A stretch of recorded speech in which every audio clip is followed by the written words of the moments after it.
Thank you.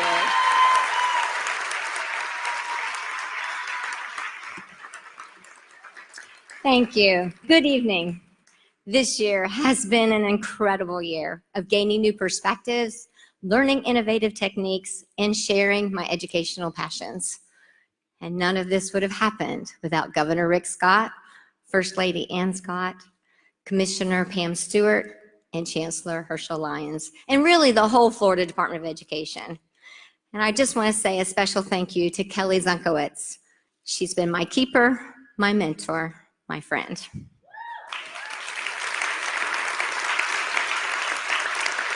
Together, these individuals have led the forces for effective education policies and procedures, which includes supporting and celebrating teachers. And I must also give a shout out to the Florida Education Foundation, our consortium, and our wonderful new financial sponsors, especially, of course, our presenting sponsor, Florida Prepaid, so that the Teacher of the Year program can continue. Although I've had many opportunities to grow through research and high-quality professional development here in Florida and across the country, and I've observed amazing teachers, highly effective instruction, the best part of my year, of my journey, has been networking with other teachers. I believe teachers learn best from other teachers. And I have already learned so much from my 2018 class, the Florida Teacher Lead Network, and from you, the 2019 Florida District Teachers of the Year.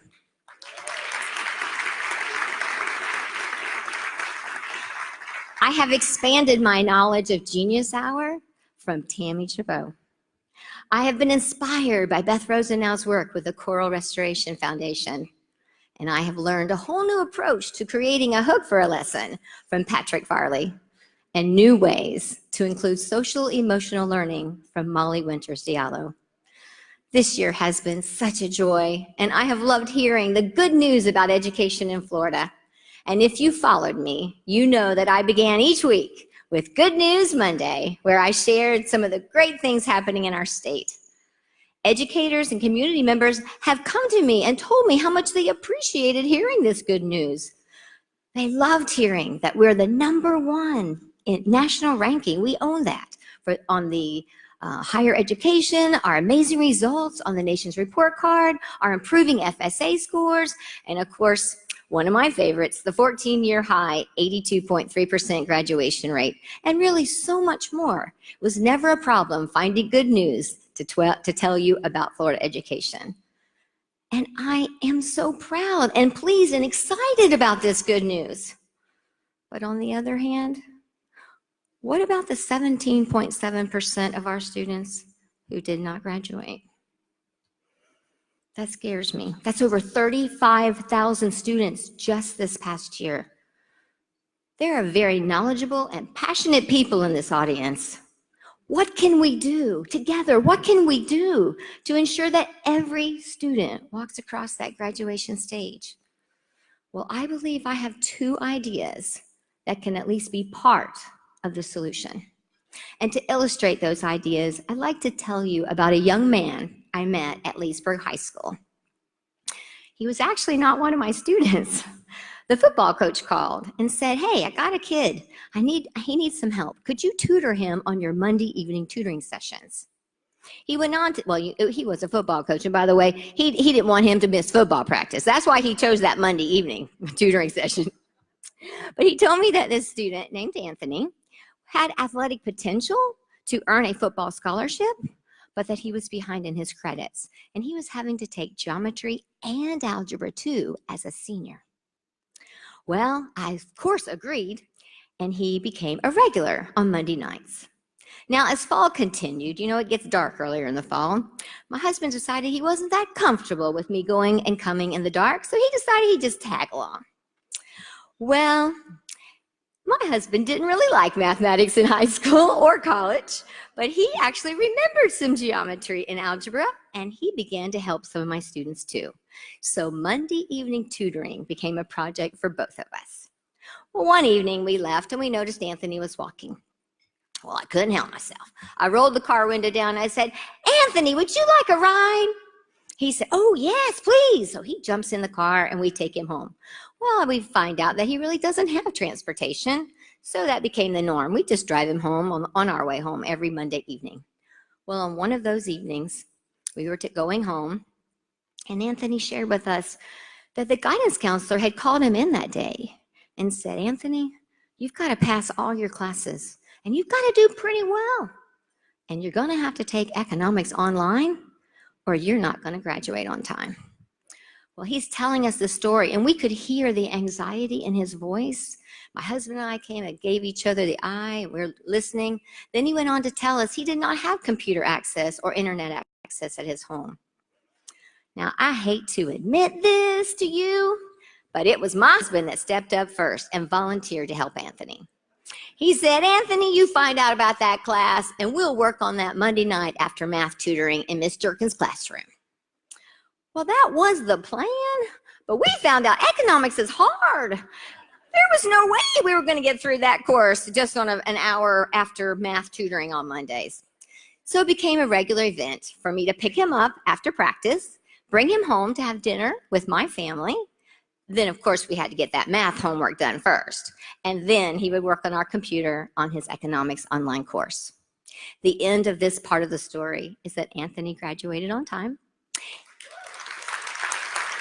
He went to college on a football scholarship. He earned his bachelor's degree, his master's degree, and here's the best news yet. Anthony is now a teacher and football coach at a Title I high school in the Dallas Metroplex area.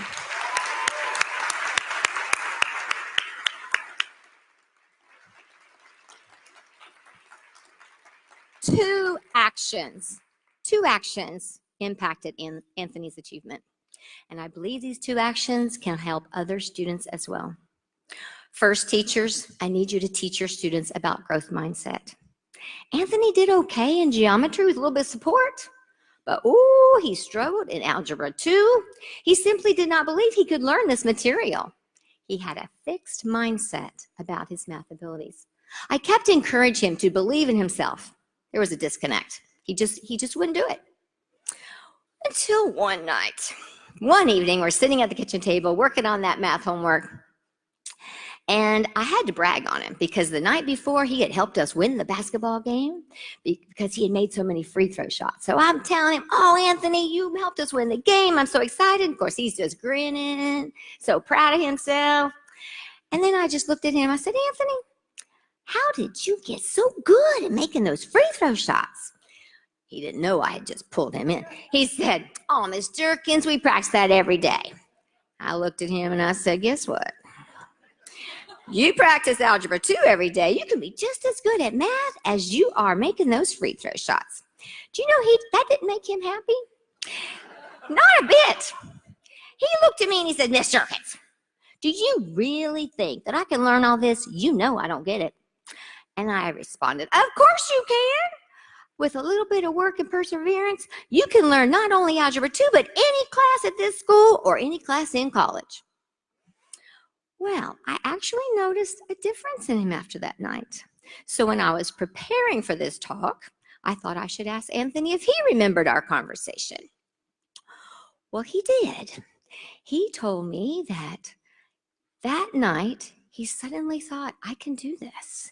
He said, you know, he began to think, if I can work hard, if I can listen to my coaches, and I can become a better athlete, I can be a better student. He suddenly found that, yes, I can be a college student. He told me he had been able to visualize himself on a college football field, but he really had not been able to see himself in a college classroom. You know, mindset matters.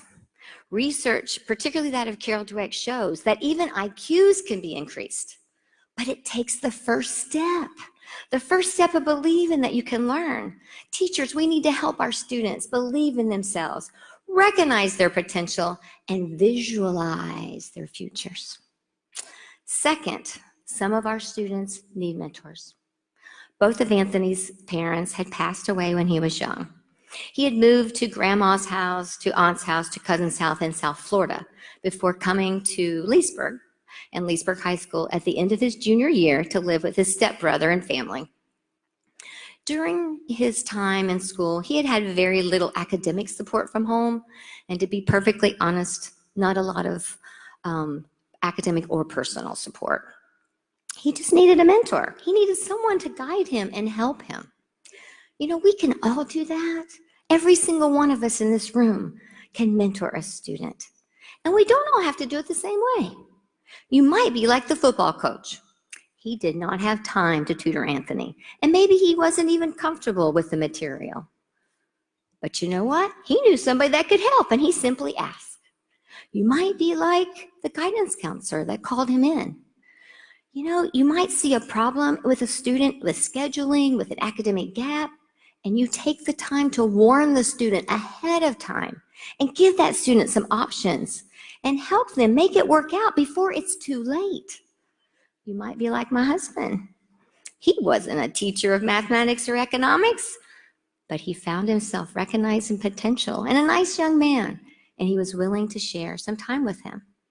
Or maybe you are the teacher, and you can give that extra time tutoring, maybe that extra afternoon time or evening time or morning time, or maybe even you could give up lunch one day a week and eat lunch with your student and be a true mentor. Mentoring matters. And it really doesn't take that much time to make the difference in the life of a child. And it is worth it. Research shows that students who meet regularly with their mentor are 52% less likely to miss a day of school, 55% more likely to enroll in college, and almost 100% report having better grades and better attitudes toward their education. I am convinced teaching growth mindset and mentoring can at least be part of the answer to reaching every student in our great state and closing the achievement gap in Florida. I hope, educators, you will help our students believe in their abilities, and please reach out to just one student, find a mentor, or be the mentor that changes the direction of a life. What you may discover is your life will also be changed. My family was blessed by Anthony. He taught us many things. He taught us about poverty. He taught us about how hard it is to get out of poverty. He made us more grateful for what we had. He also taught us about resilience, determination, and the power of hard work. And he even shared a completely new culture with us. His heritage is Haitian. So we've learned to eat rice with black beans and fried plantains. The truth is, we fell in love with Anthony, and he loved us back. Because he was 18,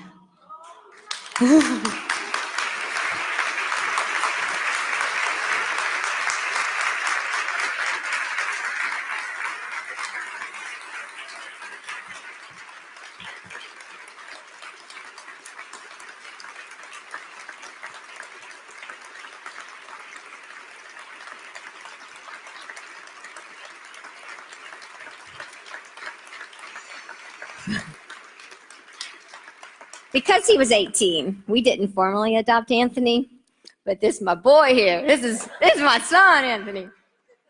He has a bedroom at the house. He goes on vacations with us. He comes home for Christmas every year, and he tries very hard to make it home for Mother's Day. This one's not something we planned, so be open to your future as an educator. Seize the opportunity, certainly to make a difference in your classrooms, but also to make a difference in the personal lives of your students. And if you're like me, those latter efforts will bring your greatest joys.